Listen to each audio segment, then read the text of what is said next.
Session. It is Monday, October 13th, 2025. We have one person pre-registered on our listening session agenda. Elizabeth Cambrone is with us again tonight. Good evening and welcome. Thank you. And if I could ask you move the microphone as close as you can to make sure that they can hear us at home. Is that okay? Yes. Okay.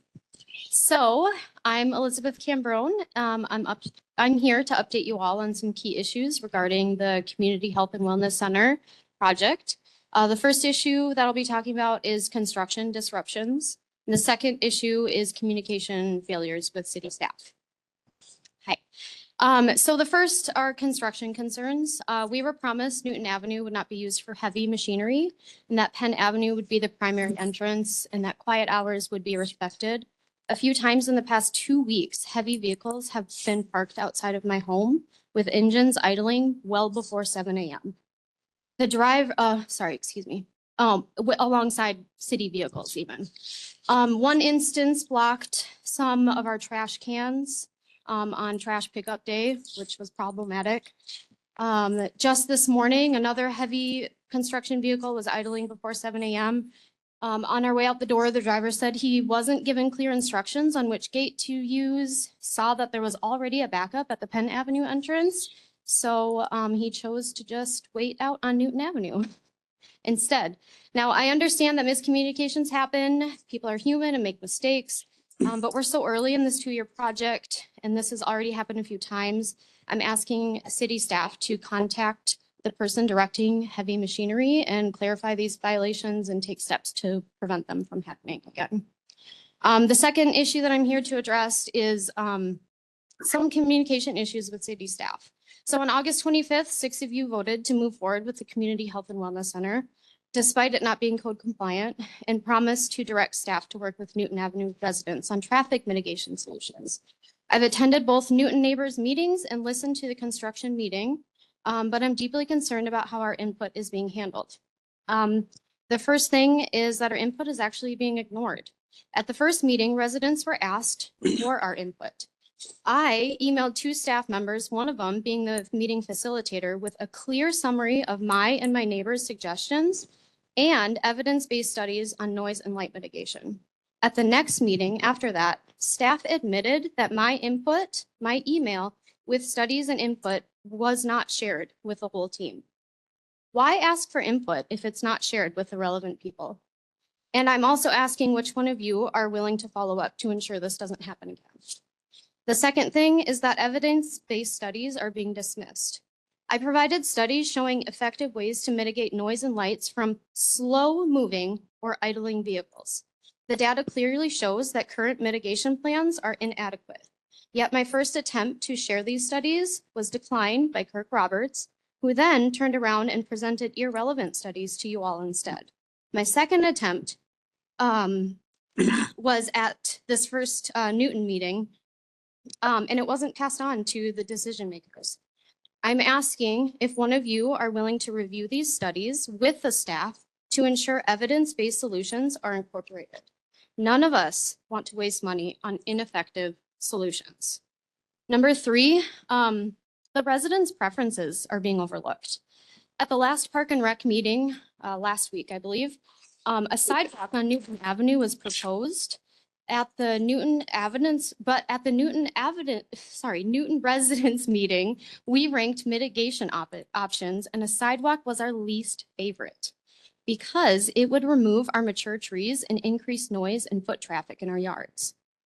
We voiced these concerns clearly, and a survey was conducted to confirm this.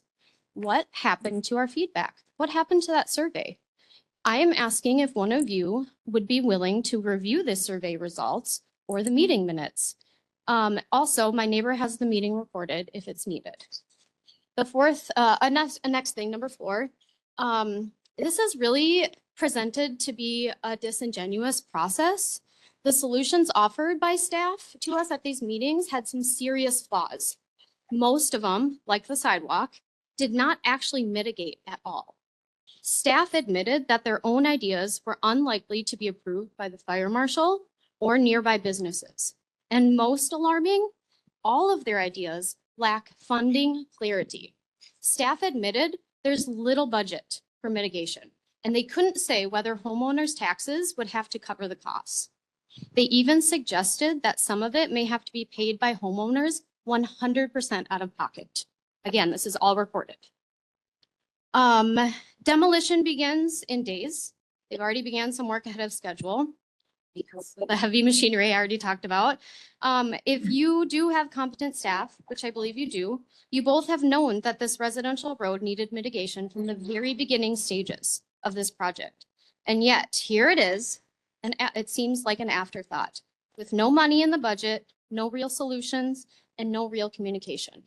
Going forward, I'm asking you all to ensure staff communicate effectively, review our input and evidence-based studies, and prioritize real solutions.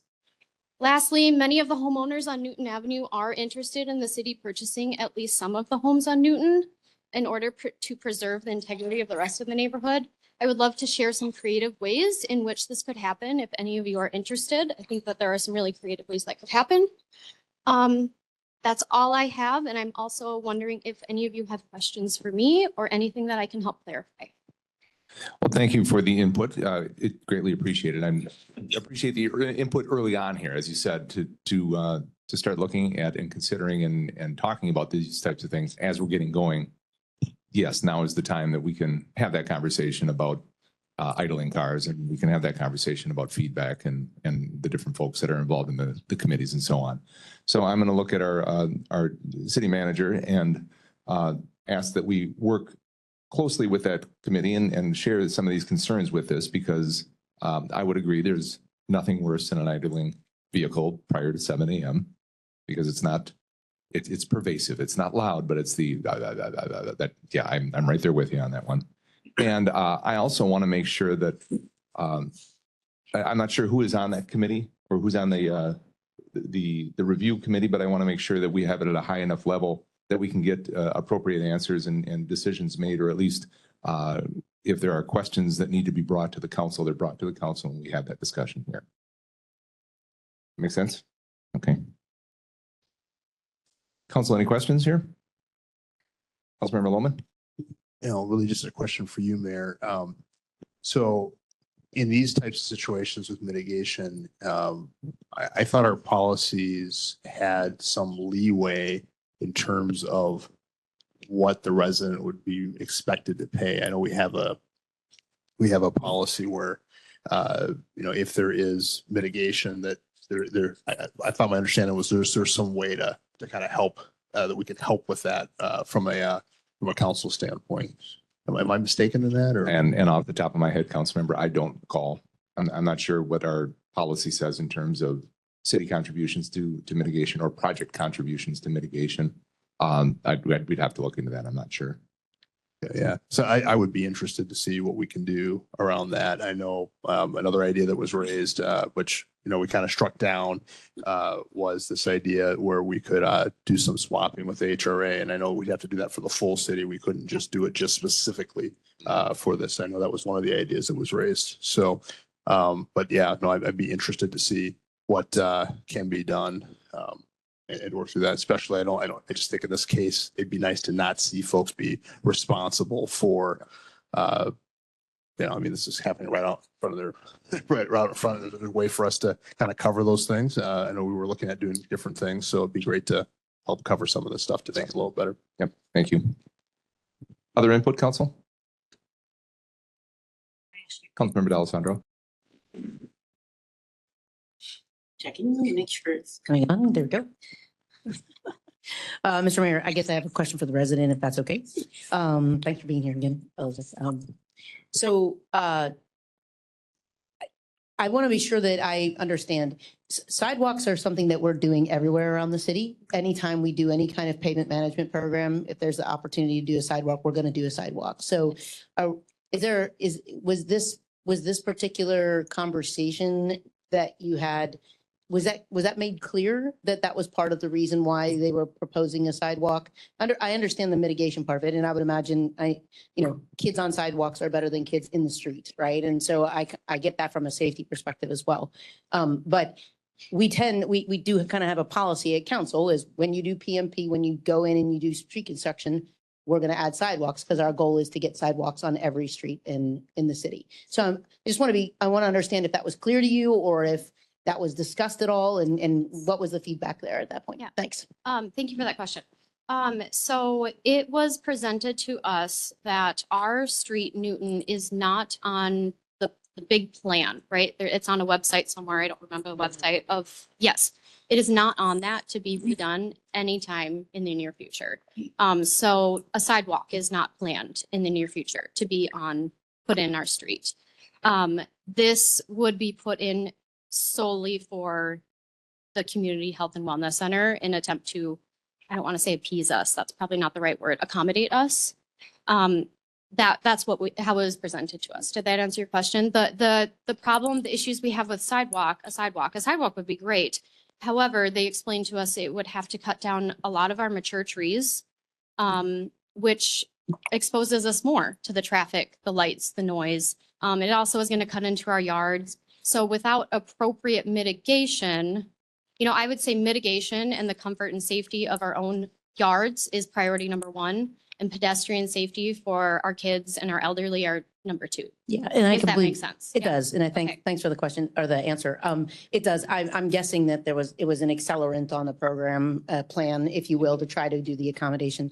And I do want to be clear, the right of way that the sidewalk would take up doesn't really belong to any of us, unfortunately. Yes. It's a yard. I'm it's aware, yes. Yeah, okay. Yep. So it could be somebody besides us that goes in there and does something and it's, nothing we can do about it. Yes. Okay, Yep. so you're clear about that. Understood. Yep. Yep. And it'll happen eventually, but I do agree with you. I think, given the things that I saw on the berm plan and everything like that, letting them get those trees more mature before we would go in and take out any of the trees that are over closer to the yards makes more sense because then you would have that natural barrier kind of already mature and constructed before we would impact those. So I appreciate the clarification. Any additional questions? Anything to add? Welcome. Oh, I do. You do, please. Need you to identify yourself for the record, just so we can move on. My and have name that. is Brian Emerson. I Welcome, live at Brian. 9911 Newton. I'm sorry that I was here late, but whatever she says, I agree with. I believe that she was talking about all the wonderful trucks that are blocking our driveways and all that stuff. Okay. And then I'd like to go back to when the council approved this boondoggle. And Ms. Delisandro said that we should be happy because our property values were going to go up. And she can prove it. Well, I would like to set up a meeting with you and my other neighbors so you can bring your data and prove my realtor friends are full of it. Sure, happy to do it. When can we do that?